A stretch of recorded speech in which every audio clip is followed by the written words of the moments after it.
Tervetuloa mestariluokan pikkuvinkkeihin. Seuraavaksi näytämme, miten kuljettaa zombia turvallisesti ja hallitusti. Riikka.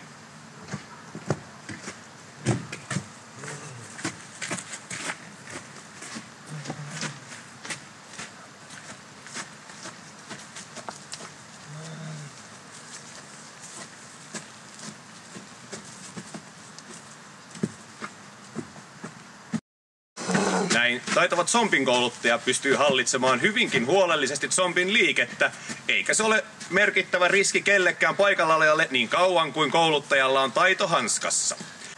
Myöskin zombin sitominen on turvallista, kun kouluttajat ovat ajan tasalla ja kiinnittävät zombin huomion muualle parityönä. Riikka. No niin, hyvä zombi siinä, niin kyllä. Ja turvallisesti kiinnitetty zombi onkin mitä mainioin keskustelun aihe ja pihakoriste, mutta sen kanssa täytyy olla varovainen ja pitää huoli, että köysi on aina ehjä eikä liuu.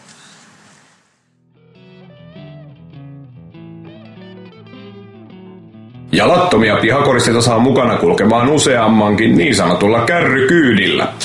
Tässä on kuitenkin tärkeää, että lasti on lastattu naama menosuuntaa kohti, ettei kukaan pääse kouraisemaan kuskia. Kun haluat kuljettaa isomman määrän zombeja eheinä, on näppärin keino helikopterikuljetus. Jos zombit haluaa ehjänä perille, on kuitenkin paikallaan olla huolellinen lentokorkeuden valinnassa. Olennaista on myös suunnitella ja toteuttaa laskeutuminen huolellisesti, jottei kaikki vaiva mene hukkaan.